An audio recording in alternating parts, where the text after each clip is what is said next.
आज मस्तपैकी कोबीचे पराठे केलेले होते।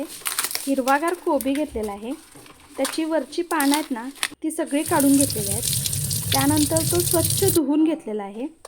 शक्यतो मी ना कोबी चिरल्यानंतर धुवत नाही, तो चिरायच्या अगोदरच धुते। त्यानंतर तो चिरून घेतलेला आहे, एकदम बारीक चिरून घ्यायचा किंवा किसून घ्यायचा। त्यानंतर व्हिडिओत जे मसाले दाखवलेले आहेत ना, मिरची पावडर, हळद, धणे जिरे पावडर, ओवा, जिरे ते सगळे घातलेले आहेत।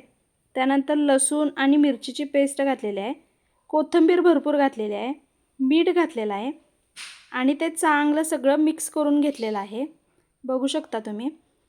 आणि त्यानंतर गव्हाचं पीठ आहे ना ते त्यामध्ये ॲड केलेलं आहे। जेवढं त्यात मावेल ना तेवढंच गव्हाचं पीठ घातलेलं आहे, पाणी घालण्याची आवश्यकता लागत नाही अजिबात। त्यानंतर पराठे चांगले सगळे लाटून घेतलेले आहेत आणि मस्त तेल लावून भाजून घेतलेले आहेत।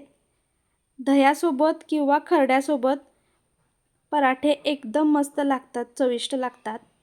मुलांच्या टिफिनसाठी वगैरे देऊ शकता, गरम गरम नाश्त्याला पण खाऊ शकता, एकदम छान लागतात।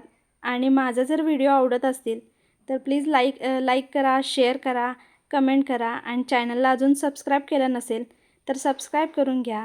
थँक्यू।